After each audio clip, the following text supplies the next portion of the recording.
El venerable maestro Samael Aún Weor nace en Santa Fe de Bogotá, Colombia, en el barrio Egipto, el 6 de marzo de 1917, con el nombre de Víctor Manuel Gómez Rodríguez. Fue educado en los claustros del Colegio de San Bartolomé, dirigido por los padres jesuitas. Sus padres fueron Manuel Gómez Quijano y Francisca Rodríguez. En el capítulo 1 de su obra Las Tres Montañas, narra el maestro lo siguiente: no está de más aseverar solemnemente que nací con enormes inquietudes espirituales. Negarlo sería un absurdo. Aunque a muchos les parezca algo insólito e increíble, el hecho concreto de que haya alguien en el mundo que pueda recordar en forma íntegra la totalidad de su existencia, incluyendo hasta su propio suceso del nacimiento, quiero aseverar que soy uno de esos. Por esos primeros años de la vida en que uno aprende a caminar, acostumbraba a sentarme al estilo oriental para meditar. Entonces, estudiaba en forma retrospectiva mis pasadas reencarnaciones y es ostensible que me visitaban muchas gentes de los antiguos tiempos. Cuán pequeño me sentía ante esos toscos murallones. Lloraba, sí, como lloran los niños. Me lamentaba diciendo, otra vez en un nuevo cuerpo físico. Cuán dolorosa es la vida. ¡Ay! ¡Ay! ¡Ay! En esos precisos instantes acudía siempre mi buena madre con el propósito de auxiliarme, a tiempo que exclamaba: el niño tiene hambre, tiene sed, etc. Yo tenía en casa un cine muy diferente. Me encerraba en una recámara oscura y fijaba la mirada en la barda o pared. A los pocos instantes de espontánea y pura concentración, se iluminaba espléndidamente el muro cual si fuese una pantalla multidimensional. Desapareciendo definitivamente las bardas, surgía algo de entre el infinito espacio, paisajes vivientes de gran naturaleza, gnomos juguetones, silfos aéreos, salamandras del fuego, ondinas de las aguas, nereidas del inmenso mar, criaturas dichosas que conmigo jugueteaban, seres infinitamente felices. Mi cine no era mudo, ni en él se necesitaba a Rodolfo Valentino o a la famosa gatita blanca de los tiempos idos. Mi cine era también sonoro, y todas las criaturas que en mi pantalla especial aparecían cantaban o parlaban en el orto purísimo de la divina lengua primigenia que como un río de oro corre bajo la selva espesa del sol.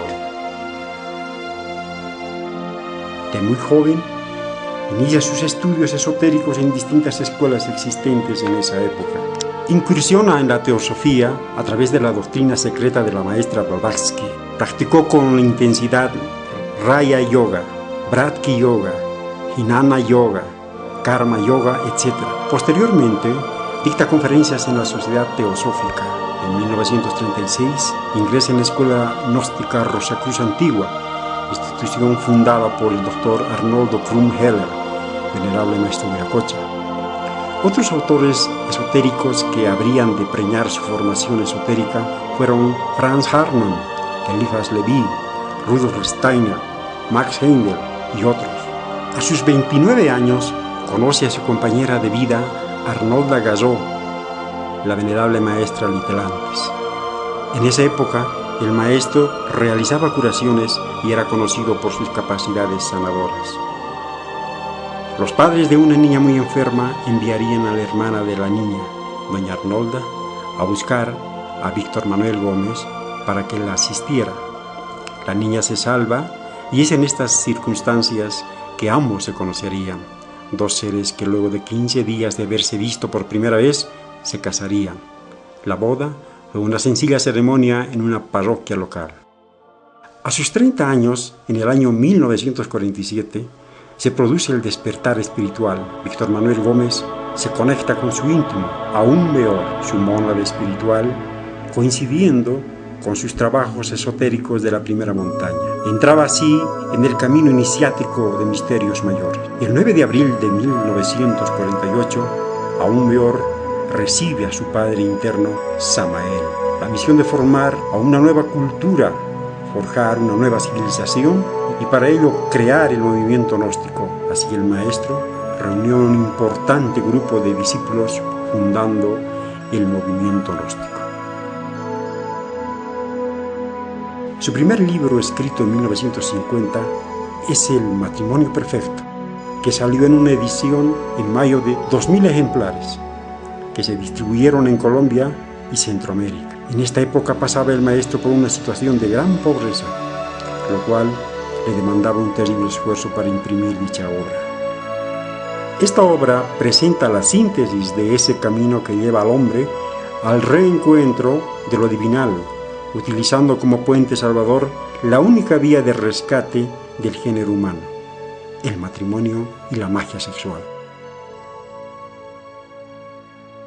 El libro, aún con errores de imprenta y algunos conceptos incipientes que luego el mismo maestro rectificaría, provocó una verdadera revolución en el mundo espiritualista de Colombia y Centroamérica. Las críticas más fuertes vinieron de las mismas sociedades esotéricas que lo acusaban de develar secretos que desde siempre se habían transmitido de labios a oídos, pero jamás de forma escrita y pública. De esta manera se desencadena una persecución contra su persona que finalmente concluye el 14 de marzo de 1952 con su encarcelamiento en Ciénaga. El acta acusatoria decía textualmente: este señor, además de cometer el delito de curar a los enfermos, es también autor de un libro titulado El matrimonio perfecto, el cual es un atentado contra la moral pública y las buenas costumbres de los ciudadanos. Su delito fue escribir el matrimonio perfecto y, paradójicamente, curar enfermos.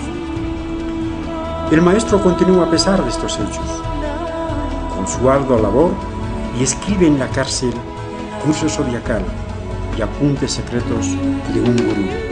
En la cárcel relata el maestro: aquí me siento alegre y poderoso, nada me acobarda y he convertido mi cárcel en un monasterio.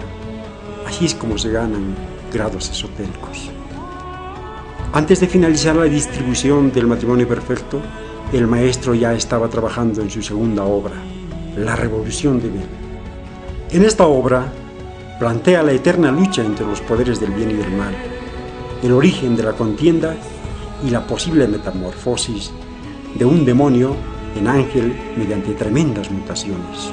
Todo ello avalado con el relato inédito de la caída de Belcebú en el reino de lo soterrado o maligno y su posterior ascenso a la morada de la luz. En marzo de 1952, a invitación de algunos de sus primeros discípulos, el maestro se traslada a la Sierra Nevada, en Santa Marta, apoyado por algunos estudiantes y campesinos de la zona que le dieron una gran acogida. Se construye una sala de conferencias y un pequeño oratorio. Posteriormente se construirá el Sumum Supremo, un templo de misterios mayores. El mismo se abrió excavando la roca. El acceso era dificultoso por medio de un camino de 800 metros desde la casa del peregrino, que era la casa en la que vivía el maestro. Los templos de misterio siempre quedan al borde de un gran precipicio, o se llega a ellos o se rueda al abismo. Por eso, esta senda es para hombres y mujeres de telema, voluntad de ser. Trabajando en contacto con la naturaleza y teniendo vivencias prácticas con los elementales vegetales y sus poderes mágicos curativos, escribe en 1952 la primera edición de Tratado de Medicina Oculta y Magia Práctica, que después ampliaría en 1977.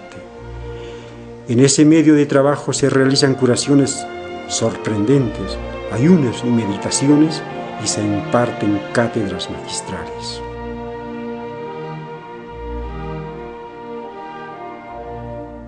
En 1953, el maestro consigue la quinta iniciación de misterios mayores. Las obras escritas también continuaban. En 1953 se edita Rosa Ígnea y la primera edición de las 7 palabras. En 1954, el Tratado de Alquimia Sexual. El 27 de octubre de 1954 se produce el advenimiento del Logos Samael. El maestro se encontraba en la población de Ciénaga, Magdalena, Colombia, situada a orillas del Océano Atlántico, cuando recibió, por medio de una experiencia interna, en la que aún peor encarnaba a su ser interno, Samael, en el pesebre del mundo, su cuerpo físico, su bodhisattva. 7 años antes del comienzo de la era de Acuario, el lobo Samael había encarnado y comenzaría a expresarse el ser con toda su potencia y magnificencia. Las persecuciones religiosas y filosóficas continuaron contra el maestro. Así la inseguridad personal del maestro y su familia aumentaba de día a día. Así recibe el maestro la orden interna de abandonar la sierra y emigrar para evitar esas fuerzas tenebrosas que se dirigían constantemente en su contra. Debido a la persecución constante contra su persona y ante la inminencia de un atentado contra su vida, Samael Aún Weor abandona en 1956 la Sierra Nevada. Para tal fin fue colaborado por muchos estudiantes gnósticos. Primero se traslada a Barranquilla y posteriormente a Cartagena. Luego, junto a su esposa e hijos, inicia un éxodo por varios países de América Central, pasando por la isla de San Andrés, la ciudad de Panamá, Costa Rica y El Salvador. En 1956 llega a México acompañado de serios problemas económicos. Él y su familia se alojan en la colonia Caracol. El maestro se dedica en un principio a vender libros de puerta a puerta. De esa manera sostenía a su familia. En 1958 funda el maestro el AGLA, Acción Gnóstica Libertadora de Amerindia, integrado por el movimiento gnóstico dirigido por el venerable maestro Samael, el ALAS, Acción Libertadora de América del Sur, dirigido por el señor Francisco A. Propato, y el Aryavarta Ashrama, creado por el Sri Swami Sivananda. Lamentablemente, el fallecimiento casi simultáneo en 1963 de los citados líderes espirituales hizo que esta integración no prosperara. A ello se refiere el maestro en su misiva, Luto en la bandera gnóstica. El movimiento gnóstico está de luto por las 2 desencarnaciones. Los 2 maestros desencarnados, a paso por la tierra, dejaron una estrella de luz, de alegría. La muerte es la corona de todos. El sendero de la vida está formado por las huellas de los cascos del caballo de la muerte. En México, escribe y publica Tratado Esotérico de Teurgia, La Montaña de Jurateña y Logos, Mantra y Teurgia. En febrero de 1961 se consolida jurídicamente el movimiento gnóstico cristiano universal en Colombia. En México continúan las dificultades. Narra el maestro. En principio la sala de reuniones estaba llena de gente. Todos gozaban estudiando los misterios del sexo y la senda del matrimonio perfecto. Después, conforme pasaban los días, a la gente ya no le interesó el matrimonio perfecto ni la magia sexual. Cumplidos 2 años de reuniones, los asistentes esoteristas llegaban a dichas reuniones, se podían contar con los dedos de la mano. En tales circunstancias, yo consideré que resultaba inútil seguir dictando conferencias. Mis intenciones era terminar esa noche con las conferencias y las reuniones. Empero, algo notable me ocurrió esa noche. Me sentí lleno de amor inmenso, grandioso, sublime. Mi corazón se llenó de dolor al recordar la idea de dejarlos solos. Fue entonces cuando resolví no terminar con las reuniones y seguir adelante con los pocos. Cuando regresé a casa recibí un mensaje telepático del templo de Chapultepec. El 4 de febrero de 1972 sucede un fenómeno que fue observado por todos los astrónomos de todas partes del mundo. Comenzó la era de Acuario, un evento cósmico extraordinario. Ese día hubo una conjunción de planetas, una verdadera jerarquía de constelaciones estelares. Comenzaba la nueva era, escribe el maestro, supremo gran manifiesto universal del movimiento gnóstico.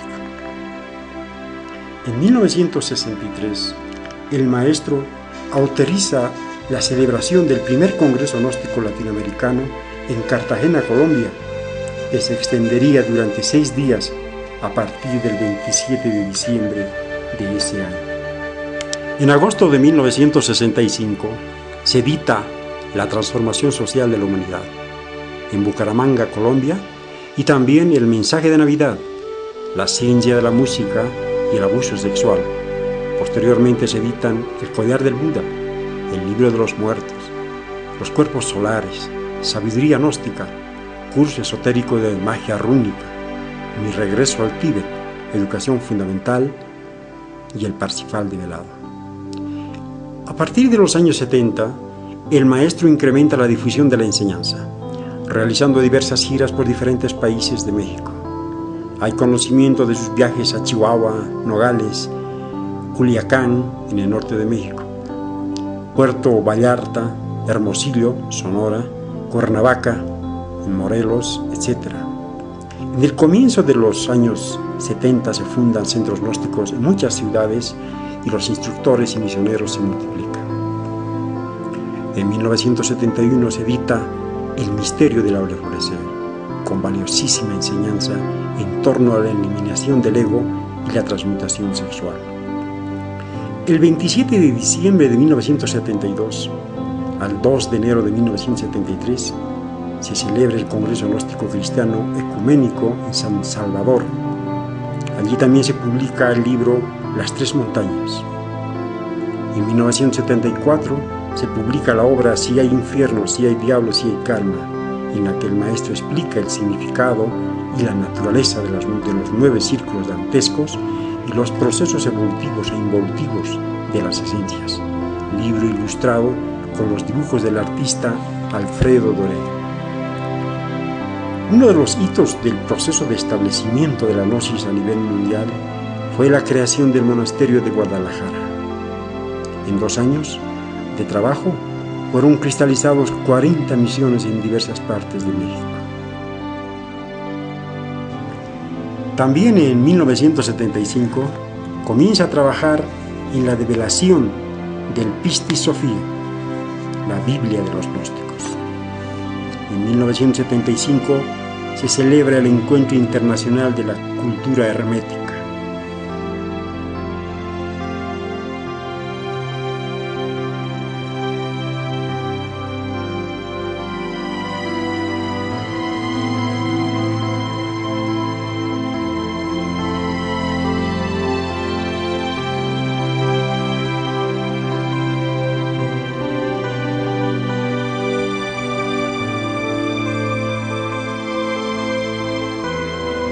Entre el 27 de octubre y el 3 de noviembre de 1976 se llevaría a cabo en Guadalajara, Jalisco, el primer Congreso Gnóstico Internacional de Antropología, que vendría a convertirse en un verdadero hito en la historia de la gnosis a nivel mundial y sería recordado seguramente como el evento definitivo en la expansión de la doctrina gnóstica. El maestro nunca permitió que se cobrara un solo centavo por la participación en conferencias. Así, en este congreso renunciaría en forma pública a los derechos de autor de todas sus obras. En febrero de 1977, el maestro va cercano al momento de su desencarnación, a pesar de no padecer entonces de ninguna enfermedad. Su enigmática enfermedad, que nunca tuvo un diagnóstico certero y que era particularmente dolorosa, no le impedía seguir trabajando activamente. En noviembre del mismo año, dicta por inspiración mística la obra de teatro Lucifer y da su última conferencia en los salones de la Comisión Federal de Electricidad titulada El secreto de Quetzalcóatl.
El 24 de diciembre de 1977, en la Nochebuena, el día de Navidad, el día místico del nacimiento del sol dentro de las culturas orientales, el maestro desencarna.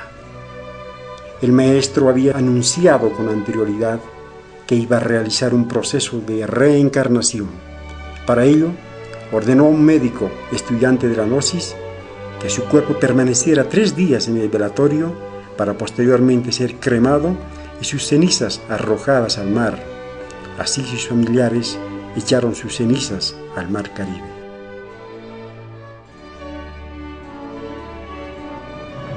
Practicar, no desmayéis. Por favor os ruego, practicar. Es urgente que practiquéis para que podáis ver, tocar y palpar las realidades de los mundos superiores. Hay que dejar las teorías, ir al grano, a los hechos, a la práctica, mis caros hermanos, a la práctica, repito, a la práctica. La mayor parte de los hermanos han perdido el tiempo, teorizando, y nada más que teorizando. Enormes, inmensas bibliotecas. ¿Para qué? Millones de volúmenes. Y sin embargo los pobres estudiantes no tienen facultades, no saben viajar en cuerpo astral, nunca han hablado con un maestro, no han podido jamás conversar con un Elohim cara a cara. Eso es muy triste el estado en que se encuentran. Cabezas llenas de teorías y de confusión, eso es todo. Es necesario que vosotros seáis prácticos, mis caros hermanos. La teoría, no, es perdera de tiempo inútil. Ser práctico, tener mucha fe, no os canséis con estos ejercicios que os hemos dado. Sabed que yo, Samael aún Beor, soy vuestro avatar, soy vuestro Buda Maitreya. He descendido de los mundos superiores para enseñaros, para ayudaros. Estoy con vosotros, invocadme cuando vosotros me necesitéis. Ningún trabajo os cuesta a vosotros. Concentraros intensamente en mí e invocarme. Podéis invocarme mentalmente, que yo concurriré a vuestro llamado para ayudaros intensamente. Estoy dispuesto a ayudaros. Quiero despertaros. Quiero iluminaros. ¿Entendido? Saber que yo no he descendido de los planos superiores para perder el tiempo. Yo descendí para ayudaros. Descendí de los mundos superiores para trabajar con vosotros, para serviros. Soy vuestro amigo, vuestro verdadero hermano, que os aprecio con todo el corazón. Es necesario que vosotros tengáis toda la fe en mí. Estas enseñanzas que estáis recibiendo vosotros se difundirán por toda la faz de la tierra, hermanos. Ha llegado la hora en que nosotros debemos lanzarnos a la lucha con estas enseñanzas. Ha llegado la hora en que nosotros debemos preocuparnos por conocernos a sí mismos profundamente, terriblemente, hondamente. ¿Entendido? No estáis solos. No estáis solos, repito. Estoy yo con vosotros en espíritu y en verdad. Que lo oigan los siglos, que lo escuchen las edades. Estoy con vosotros en espíritu.